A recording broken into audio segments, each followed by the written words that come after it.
Assalamu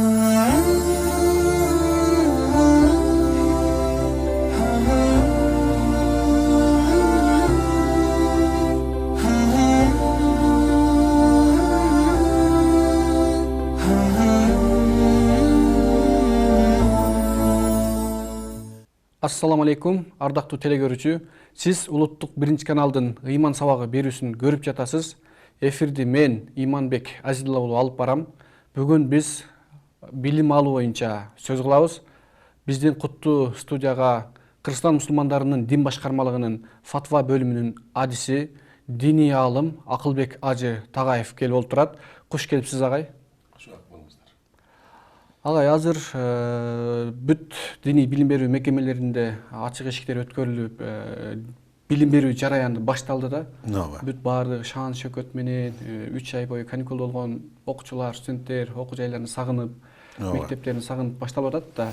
Анан ушул эле 1-сентябрь билим күнү узап баратпай, ошого эле улай эфирди билим алуу боюнча кылып атабыз. Ислам дининде билим алуунун фазилеттери, өкүмү боюнча айтып берсеңиз. Бисмиллахир-рахманир-рахим. Алхамдулилlah, вассалату вассаламу аля расулилlah. Оголу ушул студияга чакырып, ушул жерден баарлашууга, маектешүүгө чакырганыңыздар үчүн терең ыраазычылык. Билим алуу дегенде биздин пайгамбарыбыз Мухаммад саллаллаху алейхи ва саллам артынан ээрчиген элди биз үммөт деп айтабыз. Кабыл алгандарды шариаттын термининде умматул ижаба, кабыл алган үммөт десе, ал кишини кабыл албагандарды умматуд дава деп эсептейбиз. Умматуд дава деген аларды дагы деле болсо ушул ислам динине келсе экен деп дагы деле аларды чакырып үмүттөнүп турабыз. Эми башка пайгамбарлардын үммөттөрүнөн айырмаланып, биздин үммөттүн лакабы бар. Бул умматул кираа. Окуган үммөт. Бизде жакшы сөз бар, окуган эл озот деген. Биздин пайгамбарыбыздын алгачкы ошол үңкүрдө турган кезде пайгамбарыбыз алейхиссалам өзүнчө ошол жерде туруп, Ибрахим пайгамбардын ибадатындай кылып, ибадат кылып ошол жерде турганда келип Жабраил алейхиссалам келе калып пайгамбарыбызга оку дегенди үйрөткөн, айткан, анан ошол окуя белгилүү кайра айтып, ошол сага ушундай пайгамбарчылык берилди деп мына тарых барактарында пайгамбар алейхиссаламды кучактады дейт. Ошол кучактаганды тарых китептеринде ошентип айтат. Бул мээрим кучагы болчу. Жанагы эне деле баласын сагынып келип кучактаганда катуу кучактайт, ата кучактайт. Болбосо башка адам ошентип кучактаса адам кыйналып калат. Бирок ошол бала кыйналса дагы атанын, эненин мээрими төгүлүп тургандай болуп, ошону сезип, анан кубанып күлөт.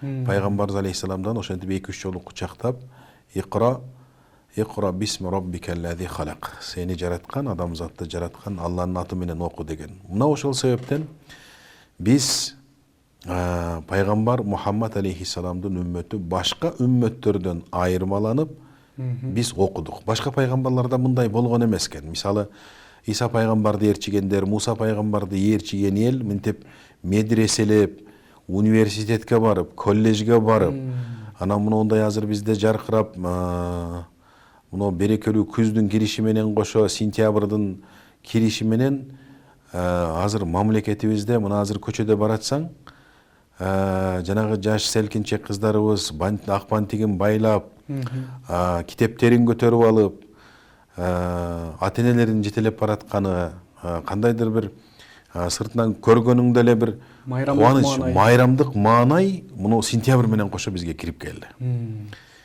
Билим алууну бул шариятыбыздагы айтылган көрсөтмөсү бул фарз. Парз болуп эсептелет. Анан бул парзды экиге бөлүп карайбыз. Илим алуудагы шариаттагы орду ошол пайгамбарыбыз Мухаммад алейхиссалам утлубул илма валау биссин. Ошол кытайчалык алыс болсо дагы ошол жака барып илим үйрөнүп келгиле дегенде уламалар ошону айтышат. Кытайда болсо дагы кытайчалык алыстыгын, ыраактыгын айтышат. Башка бизче азыр илим алуу десе эле араб өлкөлөрүн, мусулман өлкөлөрүн түшүнүп калдык. Башка жакта дагы башка илимдер мынау негизи эле илим билим маселеси. Муну бул жакынкы кылымдарда эле пайда болду. Бул мынау светтик илим анан диний илим деген жакын немеде эле пайда болуп калды. Бөлүнүп калды. Болбосо мурдагы аалымдардын тарыхын окусаң, алар ошол арифметика болсун, математика болсун, алгебра, геометрия бүт бардыгын окушкан. Кала берсе, ошол мынау музыка илимдерин дагы окуган аалымдардын мынау өмүр таржымалын көрсөң, бул илму мусика дейт. Бул жанагы кыргыз тилинде дагы, башка тилдерде дагы, ошол кызыл тилдүүлүктө, риторикада айтылганда, сөздүн айтылганында, сөздүн дикциясында ошол ар бир тамганын чыга турган орду каралып келген экен. Бул араб тилинде варот тилил Кур'ана тартила, ошол Куранды түшкөндөй кылып окугула дегенден, бул араб тилинде дагы чоң мааниге ие. Ал эми экиге бөлүп алганда илим эки түрдүү болот. Бул фарду айн, анан фарду кифая болот. Фарду айн дегени ар бир мусулманмын деген адам ал билиши керек болот. Сөзсүз аны билиши керек болот. Анан фарду кифая дегени ал эми бир айылдан, бир кыштактан айрым адамдар окуп келсе, калгандары ошонун сурап жашай берет деген таризде. Мисалы үчүн жөнөкөй кылып айтсак, мисалы жөн эле жүргөн, дордойдо соода кылган, же жөн эле бир башка иштер менен алек болуп жүргөн адам, мисалы ал мусулман болгондон кийин дарат алганды, дараттын илимин билиш керек. Дарат дегенде эле биз бир гана ошол дарат алганда эмес, тазалык илимин билиш керек болот. Мисалы анын ичинен алып карачу болсок, мисалы суунун түрлөрү, кайсы сууларга дарат алса болот, кайсылар болбойт, кайсыларга макруh, кайсыларга дарат алгандан кийин үстүнөн таяммум алып алыш керек болот. Андан кийин дарат кантип алынат, дараттын фарздары, дараттын сүннөттөрү, анан дарат кантип бузулат, гусул кантип важип болот, анан гусул кантип алынат, анын сүннөттөрү, фарздары, идиш аяк кантип таза болот үйдө, кудук кантип таза болот, кийимди кантип тазалайбыз, ушулар ошого окшогон илим. Андан намаз илими бар. Андан кийин орозо кармашат көпчүлүгү, орозо илими бар. Бул исламдагы мисалы 5 фарз болчу болсо, биринчи, экинчи, үчүнчүлөр ушундай жалпы коомго фарз болот. Ал эми зекет менен ажылык болсо, бул ошол зекет бере ала турган адам. Мүмкүнчүлүгү жеткендерге. Ошол зекет бергенди шарият талап кылып, сен зекет беришиң керек десе, ал адамга зекет илимин билүү фарз болот. Ал эми ажыга бара турган мүмкүнчүлүгү жетип калган болсо, ажылык илимин билиш фарз болот. А бирөө соода менен алектенчү болсо, соода илимин билиш фарз болот. Ал эми бойго жетип турмушка чыга турган болсо, же үйлөнө турган болуп калса, ал нике, талак илимдерин билиши керек болуп калат. Мергенчилер мерген илимин билиш керек болот. Мергенчилик, аңчылык илими бар. Анда да кийикти кантип атканда адал болот. Ага бизде мисалы үчүн иттерди, тайгандарды тарбиялашат, куш салып, кулалы салып, ошондой эме кылып, алардын да илимин үйрөнүш керек болот. Ушулар фарз болот. Ошол кесипти аркалаган. Ошол кесипти, кайсы кесипти аркалаган болсо, ошонун бардыгын шариятта көрсөткөн жолу бар. Ошону үйрөнүш керек болот. Ал эми билбейт, мисалы мен азыр банкта иштебесем, мен банктын илимин билбей койсом, мага ал фарз эмес. Демек сизге жоопкерчилик жүктөлбөйт. Жүктөлбөйт. Ал эми мен банкта иштей турган болсом, же банкка барып акча кое турган болсом, булардын илимин мен билишим фарз болуп калат. Мына ушул сыяктуулар. Жогоруда өзүңүз да токтолуп кеттиңиз, илимдер экиге бөлүнүп кетти. Дүйнөбүй, диний же болбосо светтик депчи. Ислам дининин светтик билимдерге көз карашы кандай? Мындай бир исламдын бир мындай жакшынакай түшүнүгү бар да, ислам принциби деген бар. Бул фикх жаатында болсун, акыйда жаатында болсун, дайым ушинтип айтсак болот, мисалы мусулман адам кайсы китепти окубасын, аны өзү исламга тууралап алат. Кантип тууралайт десе, исламдын баасын берет. айтат мынол жер ката, мынол жер туура эмес деп. Ислам формуласында. Ислам формуласында атайын өзүнүн мисалы принциби, рамкасы бар, ошого салат, мынол туура келет, мынол туура келбейт. Мисалы кээ бир нерселерде жанагы илим окуганда туура эмес нерселер кетип калышы мүмкүн. Мисалы ошол эле банк иштеринде сүткорлук маселелери бар. Ошолорду шариаттын мыйзамына салып мынол жер туура болбойт. Себеби дайым мынол дүйнөлүк тажрыйбадагы ошого алып барып атат. Мына Европадан көрүп атабыз, азыр точка буферкация деп ал жерде ошол өзүн өзү башкара албай калды. Мисалы үчүн ошол күндө 4-5 завод жабылганын угуп атабыз ал жакта. Ошол эме кылып отуруп. Эсеп кысаптан ошол шариятта мисалы акчаңды сакта дебейт да. Шарият акчаны айлантырып иште, сакталган акчаны зекет жеп кетет деген сөз бар. Соода кылып тур дейт. Мына ошол сыяктуу. Жалпы айтканда, ислам светтик илимдерге мындай жакында эле болуп калды да, жана жогоруда айткандай. Светтик илимдерге эч кандай иш жерден карама каршылыгы келбейт. Болгону ислам кулачын жайган кезде, мисалы Кудайдын тагдыры ушундай болгон экен, Араб жарым аралынан пайгамбарды тандап, ошол жерден чыгарды. Анан ошондо мисалы негизги түпкү арабтар булар Йемендиктер болсо, Меккелик арабтар булар ажыга барган арабтардын топтому болсо, анан ошол Араб жарым аралы кийин эле Саудия деп аталып калды. Араб жарым аралында пайгамбар алейхиссаламдын өмүрү өткөнчө ошондо турду. Ар жерлерге элчилерди жиберип, сырткы өлкөлөргө, Перс өлкөлөрүнө, Европа тараптарга, ал учурда мисалы үчүн азыркы Стамбул Рим деп аталчу, Рум. Ошол тараптарга, Египетке ошентип элчилер жиберилип, ошентип турду. Бирок пайгамбар алейхиссалам өткөндөн кийин илимдер өнүгүп, кулачын жайды. Кулачын жайган кезде өзгөчө мына гректерге туш келгенде, Грецияда ошол Аристотельдин, аристократтын философиясы, антикалык философия менен таанышты. Ислам дини таанышып, ошону менен тогошуп, алар менен ошол учурдагы амирлер, демек алардын илимин арабчага которгула деп, аларды которуп, анан аларда баягы белгилүү болгон эле софистика философиясы болуп, софистиканын жанагы туура эмес экендигин мусулмандар, өзү софистиканын туура эмес экендигин өзү аристократ, ошо биринчи мугалим болуп, Аристотельдер эле аныктап келген. Ошондуктан ислам булактарында эңдал укала деп келет. Мына акыл эси жайында болгон адамдардын астында, мына бизде акыйданы баштаганда эле хакайкул ашия сабита вал илму биха мутахаккикун деп баштайт. Ар бир нерсенин өзүнүн акыйкаты бар, аны билсе болот деп.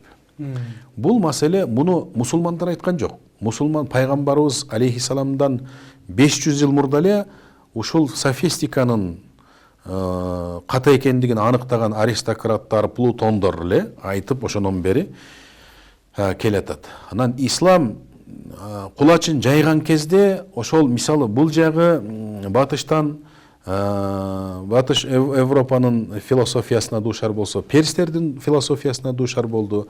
Бул жагы Индиянын философиясына дуушар болду. Ошолордун бардыгы менен мындай бир силердин философияңар таптакыр жарабайт дегенге барган жок. Бардыгын бирдей үйрөнүп, анан ошолордун ичинде таанышып, анан ошонун ката экендигин өзүлөрүнө далилдегенде алар өзүлөрү ошол нерсеге ынанышты. Ошол эле мезгилде мисал үчүн азыр социология илимдери боюнча мисал үчүн Европада Ибн Руштун школасы ошол жактан иштеп атат. Аверроес дешиби? Ооба.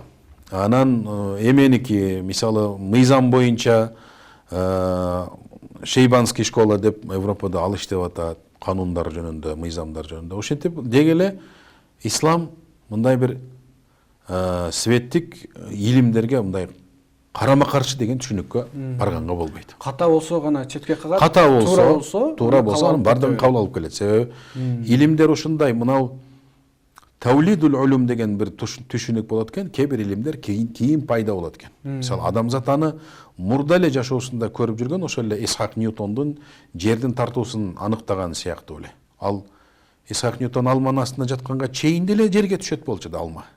А бул мына киши аныктап чыкты. Илим катары калыптанды. Илим катары калыптап, негиздеп эме кылып чыкты. Мисалы үчүн ошолордун бардыгын ислам жок.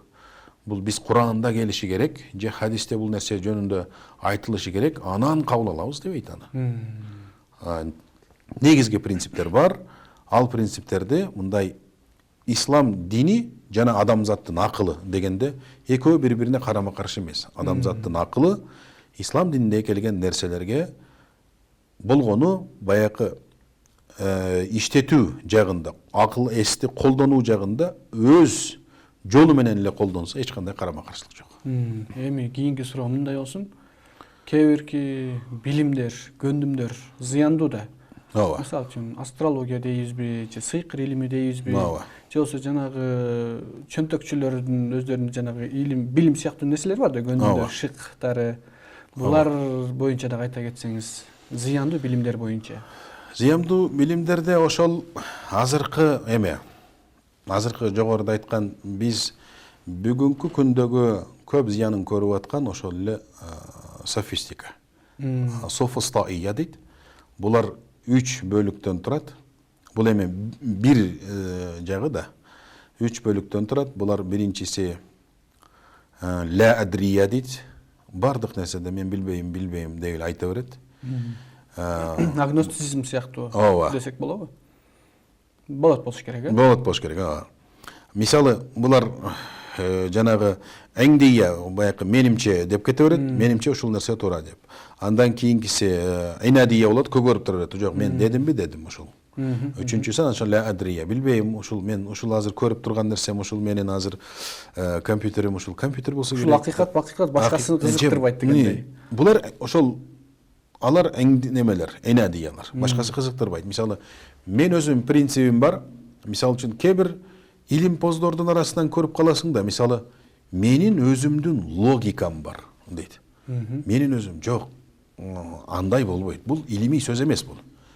Логика, философия бул бардык мындай бир адамзат бул жашоодон тажрыйбасын өткөрүп, аны иргеп, аны бир жолго салып алган. Ислам дини дүңүнөн четке кагабы өз философияны? Жок, дүңүнөн каппайт. Кээ бир агымдарды гана, Ошол жогоруда айтылган 3 агымды. Ошолорда. Ошондой эсептеп болот экен.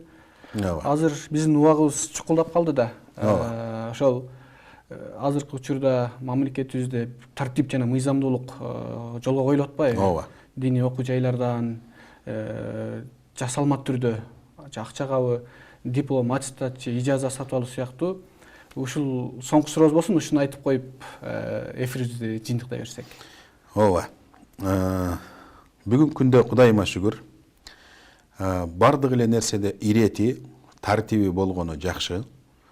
Ар бир өлкө, мына КМШ өлкөлөрү өзүнүн диний идеологиясын тандап, мамлекеттик диний идеологиясын тандап, мисалы Орто Азия чөлкөмү илгертен бери эле Ханафи, Матуриди жолунда келатабыз. Мунун иреттелип калганы эң эле жакшы болду.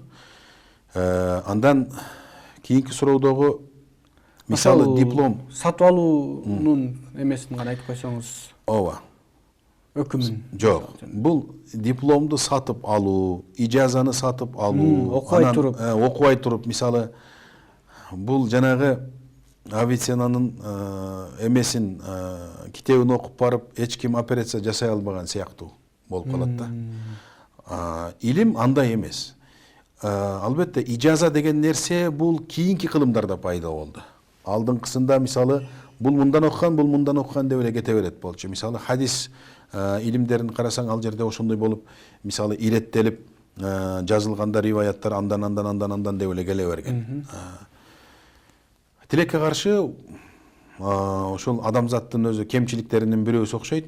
Ушундай шашып койгондуктан болобу, эмнеден болот? Ушундай пендечилик болуп кетет экен дагы, ошол дипломду сатып алган учурлар болуп калат экен. Бул бир гана ислам дининде эмес, башка ислам илимдеринде эмес, башка илимдерге дагы бул болбойт. Бул болбогон жорок. Атайын студиябызга келип, мазмундуу маек куруп бердиңиз. Бул үчүн терең ыраазычылык билдиребиз. кадырман телекөрүүчү, сиз улуттук биринчи каналдын ыйман сабагы берүүсүн көрүп жатасыз. Биздин студиябызда диний аалым, кыргызстан мусулмандар дин башкармалыгынын фатва бөлүмүнүн адиси Акылбек Ажы Тагаев болду. Кайрадан көгүлтүр экран аркылуу көрүшкөнчө сак саламатта калыңыздар.